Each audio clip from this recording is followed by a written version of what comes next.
Now you'll notice that in my folder, I have the two data sets, college football games and weather. You should have downloaded those from the website, but I've also created a football icons folder. So go ahead and right click in your project folder, create a new folder, name it football icons. And you can go ahead and open up PowerPoint. I'm going to open up an existing PowerPoint. And what I'm essentially wanting to do before we get into Power BI is download a background that I'd like to use. Now, you do not need to use a background in Power BI, the blank white canvas, or you can give it other colors as well. That is a fine background. In fact, a lot of people probably prefer this. I wanted to do something a little more creative this time since we're dealing with a football use case and actually go with a football field background. And I got that football field background by using PowerPoint. And I also got from PowerPoint some icons that we'll be able to use in our dashboard as well. Now, you don't need to include icons in your Power BI dashboard either, but I've seen some really nice looking dashboards that don't just put tables and charts and slicers on the dashboard canvas, but they try to incorporate some visual icons as well, and it looks really nice. So we'll do that. You be the judge of it. You can include icons, you can include a background on yours or a different background or no icons at all. It's up to you. This is where the artist aspect comes in of being an analyst. So I'll go ahead and double click this PowerPoint. Just go ahead and open up PowerPoint on your computer and I'll show you what I've done here. I have just brought in a background here and then a few different icons. There's like a light version and a dark version of each icon. I'll show you how I did that here. So you're probably opening PowerPoint, you have a blank slate, or you might have downloaded the PowerPoint from online and you're seeing this as well. Well, I'll show you how I got to this page. Just clicking on new slide here, opening PowerPoint for the first time, this is what you're seeing. Delete those placeholders. I'm just going to go to Insert, Pictures, Stock Images. Now you could get your images from something else. You may have a picture on your phone that you want to use as the background. Feel free to do that. I'm just using this to get some stock images. So I clicked on Stock Images, and I'm going to look up a football field. All kinds of football here. And this is the one that I chose right here. And there we go. Now this isn't a PowerPoint, so we're not quite done yet. I am going to right click on this and save as picture, and I will save it as in our folder, in our football icons.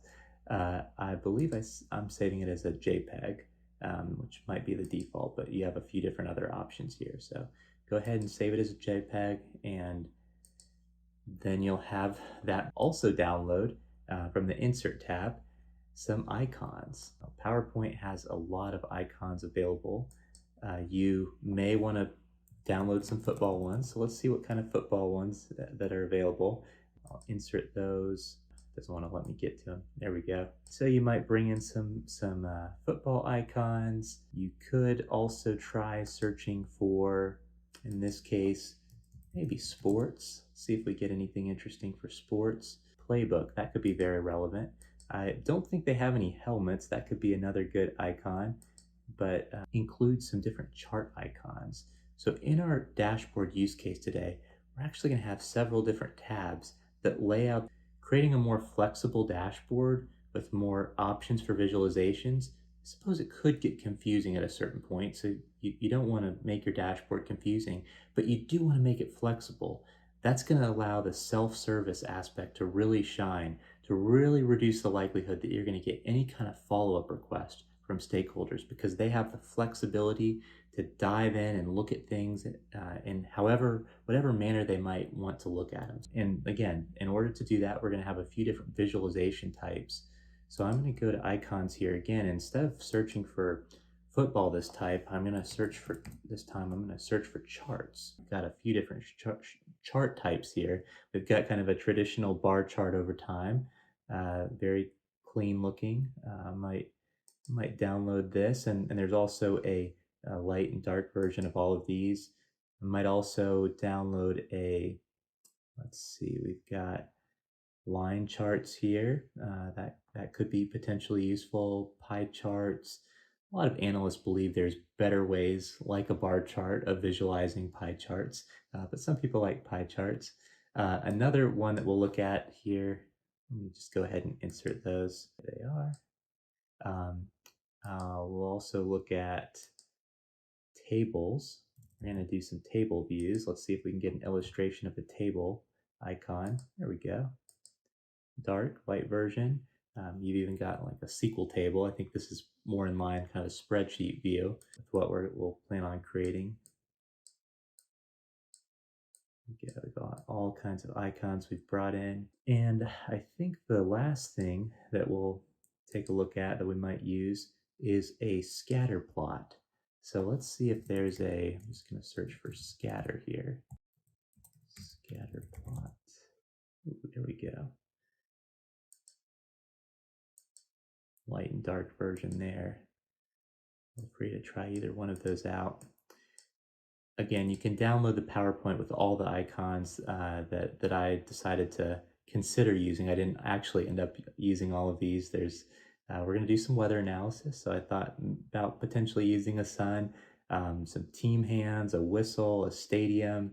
All of these were from going to the insert and the icons menu. So we won't use all of these, but feel free to download this from the website, use it there, or in the future when you're creating a dashboard, perhaps on another topic, I recommend maybe starting with PowerPoint. And if you're going to use a background, check out their stock images, see if there's a good one for your background there. And definitely check out the icons. They've got some great icons that you can use to spice up your dashboard as well. There's one more thing we need to do before we go out of the PowerPoint section, and that is to actually save these icons as a file, similar to what we did with this football field background. And we were able to save it as a JPEG, which works fine for a background in Power BI. Now let's say we want to save this particular visual so we can use it ultimately in Power BI, this icon. What you'll want to do is select it by clicking on it, right-click on it, and then save as picture. And we'll want to save this to our icons folder that we created. And instead of choosing the default here, what we'll want is and this is really important, don't save the icon as a JPEG file. Save it as a PNG, Portable Network Graphics. This is important. You can give it a name here. I'll go with light table. I already have one named that, so I'll overwrite it and just click save. The reason that's important is in Power BI, when we import it, if we import it as a JPEG, would have a white background, and if we use a different background other than white, it's not gonna look great necessarily unless we wanted it to have a white background. But if we save it as a PNG, as I just did, and import it as a PNG in Power BI, it will have a transparent background, so it'll look good against something like a football field. It won't have that white background. So keep that in mind, and make sure any of the icons that you want to use are saved as a PNG file in your icons folder. If you like this video, I hope you'll consider liking it for me. And if you'd like to see more analytics, data science, and leadership training videos, please consider subscribing to the channel. Finally, if you have any questions on what we discussed today, please leave a comment and I'll try to respond to it as soon as possible. Thanks again for watching, and I'll see you in the next video.